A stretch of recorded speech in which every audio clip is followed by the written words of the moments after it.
All right, what's up, gang? Guess what? We're going to be talking about anterior pelvic tilt. How about we do the token CSA 360 so we can see what kind of awesomeness is going in here. By the way, pigtails over there, you know who that is. That's the Ultra Jack Jess. It's like she gets more jacked in every video I make. It's the truth. Don't listen. You don't hear anything right now. Don't even listen to anything that's going on right now. She's lying. She's just more jacked. And if you see right there, remember her? Yeah, she's legit. That's it. The Halloween candy kids, Halloween candy twins, right there. So anterior pelvic tilt. A lot of people go out and they start hammering away on their hamstrings. They start peeling away on the hip flexors. That's all fine and dandy, except the problem is you're screwing it up by hitting your hamstrings. So here's what happens: that when you get into an anterior pelvic tilt, imagine that, and this will be a really short video. The pelvis is like a bucket. So what happens is it winds up shearing forward. It leans forward like that because it's being drawn forward by the iliopsoas. So the iliacus runs down the front of the lumbar spine. The psoas rather runs down the front of the spine, and the iliacus runs off the ilium. Yeah, see, I caught myself there. The iliacus runs off the ilium. They come down and they marry in together, and they hit on the inside of the femur. And so they do a little bit of internal rotation and a ton of hip flexion. So the issue with that is when they're short and tight, you spend your whole day sitting, they wind up compressing like crazy, and they bring that femur up, they mute your hips, but they inhibit glute function, and that's the part that's screwing everything up. So instead of unloading the hip flexors, what you want to do is you want to strengthen the glutes and stop stretching your hamstrings, because with that pelvic tilt, think about it, if this is the back side, this is the front side, and that pelvic tilt is anterior, you're loading the hamstrings anyway, you're firing muscle spindles, you're hitting that GTO. So what's going to happen is the hamstrings are going to load up anyway. They're going to always be tight. They're going to be chronically tight. You can stretch them all day long. You're actually making the problem worse. And this is where a lot of people make their mistakes, is they beat the hamstrings to death, think that's a problem. Now, if you look down at the biceps femoris, this gets even more complicated. And I realize I'm going all tactical and tech on you right now, but the biceps femoris runs down the lateral portion of the leg, and it anchors on that lateral portion of the femur and the tibia on the outside, and a little bit of that fibula. But what it does is it acts like a bowstring, and it starts to get really tight, and it causes the knees to valgus. So they bow in like this, which means not only do you get a lot of problems with hip flexors, you start hitting that medial collateral ligament, and you start chewing up the meniscus in the knees. So I'm going to show you how to unload all that stuff without smashing the hamstrings. It's super easy. So first thing we want to do is we want to actually unload those hip flexors.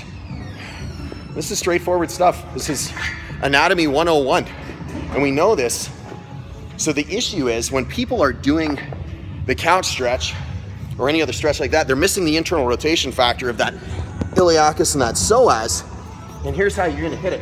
No band, no nothing. You can do this anywhere. You can do this on a target. It's just that easy. On a plane.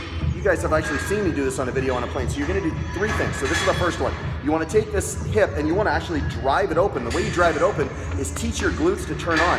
Except that trailing leg, you wanna take that trailing leg and you wanna kick it out so you're internally rotating the hip. So now I'm still squared off, but my back leg is torqued out, internally rotating that hip. Now I want to squeeze my glutes as hard as I can and drive that hip forward without arching my back. So I'm doing nothing with the hamstrings.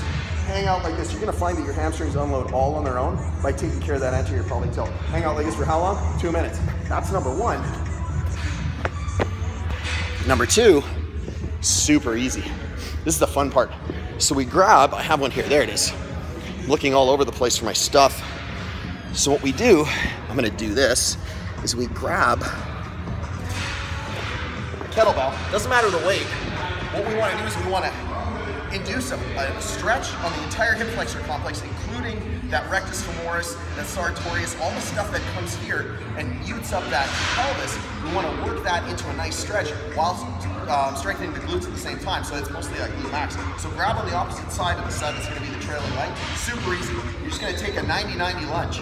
So that means basically you're gonna drop 90 and 90. So you're gonna drop down with the kettlebell on the opposite side of the driving leg, keep this under tension, push your hip forward, and then drive yourself back up without moving the leg. So just all the way down, nice and tall, all the way back up. You're gonna feel that stretch in the front of the hip, all the way down, and all the way back up. 3 sets of 10, that's gonna force that glute to fire, and it's gonna open up the hips all at the same time. Those were Kim's legs that just went by.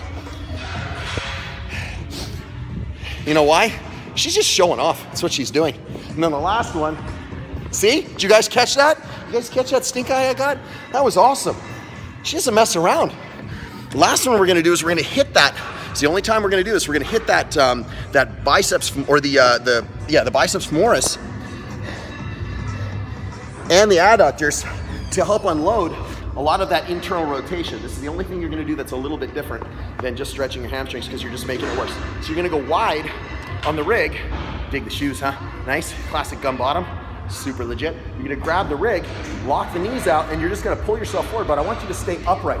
So instead of rounding out, you're gonna stay upright and just pull yourself and load that biceps femoris on the outside, just to take that strain off that MCL. Hang out in that position for 2 minutes, call it a day. That's it. That's how you clear out that anterior pelvic tilt. Hey, listen, I'm Trev, SmashweRx, hanging out at CSA. You know the routine. I'll check you guys out tomorrow.